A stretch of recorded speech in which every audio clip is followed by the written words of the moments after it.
Hello, beautiful souls. I hope you're doing well. Today, I'm sharing with you very simply and humbly a short transmission by the Mella Collective. For those who don't know this channel, the Mella Collective is my soul group, and they share with me information through the heart connection. This is not clairaudience. This is not channeling. So they just inspire me messages, which I share with you in my own words. Today's message is actually interesting because it invites us to be careful of tendencies that we have to see things in black and white and ignore the gray zones of things. We have, for example, and I'm not going to go deeply into this, but we have this tendency to really put people into, put labels on people or put them in boxes such as, okay, this one's a narcissistic, this one is an empath. And, we all have this tendency to situate ourselves in this kind of one of the two boxes. Obviously, there is out there narcissistic people who can be, almost like, psychopath, and they have like no empathy, no emotions. That happens. There's also total empaths that are completely overtaken by other people's needs, and, they're just, incapable of being sovereign. And then you have all, the gray zones between all of this. Of course, that happens. I'm not saying there's no narcissistic people or that there's no empathic people. That's not what I'm saying. However, it's easy for us to position ourselves, especially if we're empaths, and that we have suffered and we've been, the victim, in quotes, of many difficult relationships with people, whoever it is, that had more kind of narcissistic behaviors.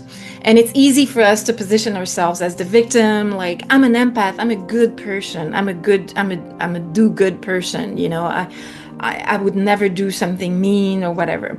But we're all human, we're all human. And my experience after 52 years of inner work, spiritual work, on myself and just observing people around me, I've noticed that, sometimes we can have people who are and could be considered and see themselves as, empath, meaning they have empathy for others and they are helping others and supporting the collective and they're good people.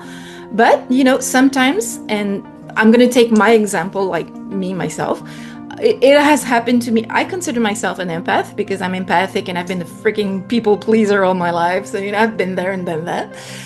But there comes a time when you are triggered in your hurts, in your traumas, where you can react in a way that's much less empathic and that can sometimes even resemble some narcissistic behaviors. And so that doesn't mean I'm a narcissist. It just means that sometimes when I'm triggered and I'm not conscious, which is the operative word here, if we're not conscious, we can sometimes, all of us, end up behaving in a more narcissistic way, if you want. And so I think we need to be just very mindful, careful, and prudent about just having these kind of perceptions of ourselves where, oh, I'm an empath, starseed, I'm a good doer, I'm a good person, so as if, we were all immune because we're tendency to be empathic to sometimes behaving in a narcissistic way or in a, not very empathic way. And so this is not to judge anyone or myself or to say that narcissists are good people or whatever. No, it's just saying that we have to be mindful and careful as empaths to wear that label of the empath as if we were completely immune to any narcissistic behavior ourselves. Because I've noticed that people who have had, for example, both parents showing narcissistic behaviors, the trauma can be so intense in these people that sometimes what will happen is that they will be so traumatized that they won't, and if they don't do the inner journey of healing, they might actually, even if they are empaths and sensitive and caring, they're so traumatized that they might end up sometimes, or sometimes even like full on narcissistic behavior, acting narcissistic ways, and so we need to be super careful to always remember that we are on a healing process, that we will always have something to transmute and heal, because this is what our souls came here to do. As fractals of source, we're here to experience life on the physical level. We're here to transmute our traumas, integrate our shadow. And that's also part of the shadow work, is to accept that we can have darker sides to ourselves, which might include some narcissistic behaviors as well. And it's just about knowing it and not acting and reacting on these tendencies, and just be really conscious, mindful, and remembering that we have that in ourselves as well, because we might have been raised by narcissistic people, or we might have had a narcissistic,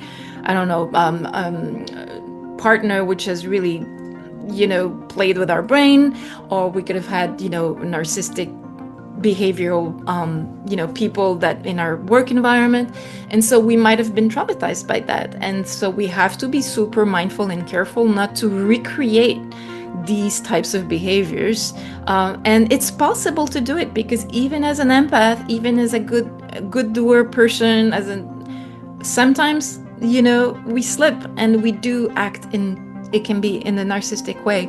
And so this is not to judge ourselves, this is not to demean ourselves, it's just to remind ourselves that we all have a shadow, that we need to integrate it to heal everything within ourselves and do that inner journey of healing and transmutation. And that helps us being more conscious when we might have some narcissistic behaviors, or towards people around us.